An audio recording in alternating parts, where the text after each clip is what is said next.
How's it going, YouTube? Gonna do a quick video talking about the AR-308 and AR-15 and what's kind of the difference between.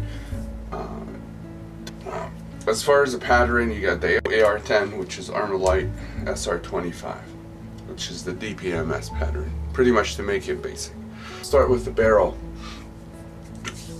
To my understanding, and I've tried that a couple of times, any barrel format will work on any format as long as you match it with the bolt. So meaning on this is an SR25 platform. I do have an ArmaLite barrel, and I have on it the DPMS bolt still. Okay, so it matches. It doesn't matter what you put on the upper or lower. It does not make any difference. So barrels, pretty much, they can be interchangeable as far as from ArmaLite or DPMS. So that just covers that part, because I've done a lot of research and it was kind of complicated for me, but just to cover that part is that. Bolt carrier group, and I'll just compare 308 right next to the 556. You can see both are nickel boron and behemoth. The cut on the bottom is the same on this. The ArmaLite will have a different cut, and the spring, the firing pin will have a spring in it. As far as well, a DPMS bolt carrier group work on an ArmaLite barrel, yes it would, and this is what I have on this.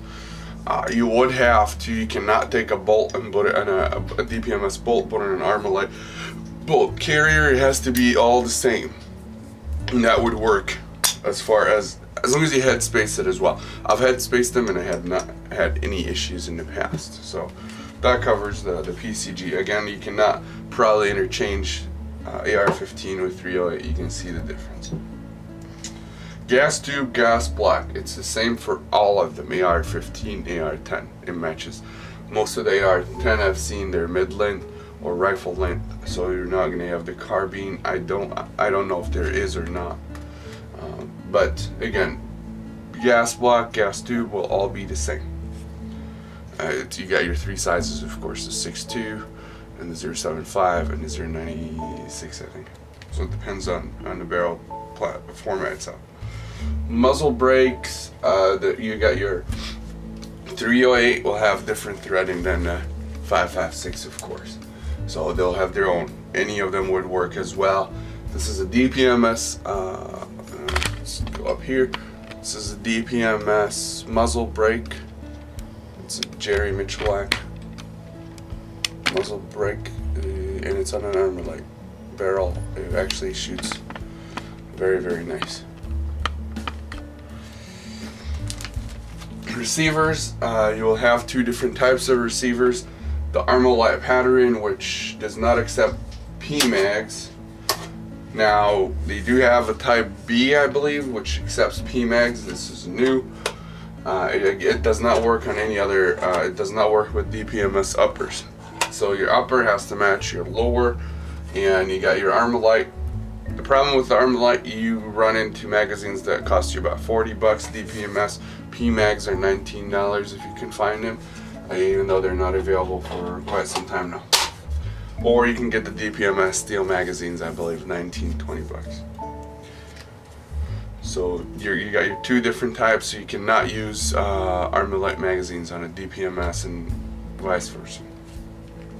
Stocks, those should be the same as far as using a stock. These two rifles are using a PRS stocks. These are 308. You can still use the AR-15 ones.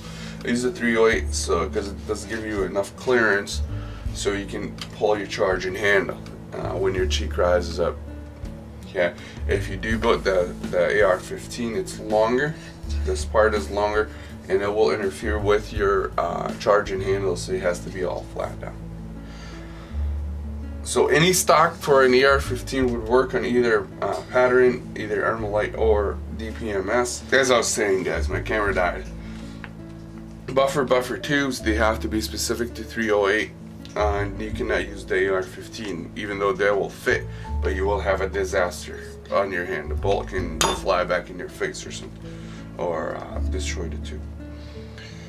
We talked magazine, we talked stock, buffer tube, lower parts kit. Any AR-15 lowers parts kit will work on either one, with a couple of differences. So on the DPMS or the ArmaLite, the trigger pin and the sear pin, those two will be longer, so you have to have the specific ones for those.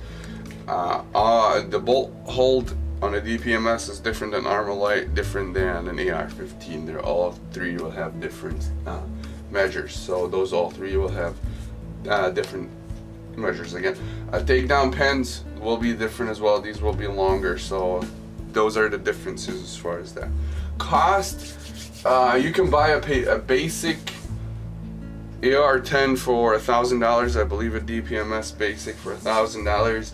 You can build one custom to your liking. This one cost me, I think, $2,500. This one with what's in it so far is about $2,500 or a little bit more. This is nickel boron, most of it, the internal components. It has a JB buffer and a JB buffer spring.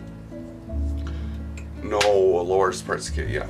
So that's what we're waiting on, and we're waiting on a muzzle brake. Rifling, I got a polygonal rifle in here, and I got just a standard button rifle like a blade here, or a hammer forged. So yeah, cost is going to be a little bit expensive. You can buy the Smith & Wesson, I believe they have ones out right now, but that's about it. So I hope this kind of helps you guys with what to expect as far as a brief difference between the AR-10, AR-15, and the two types of AR-308, either ArmaLite or the DPMS. Thanks for watching. Thanks for subscribing.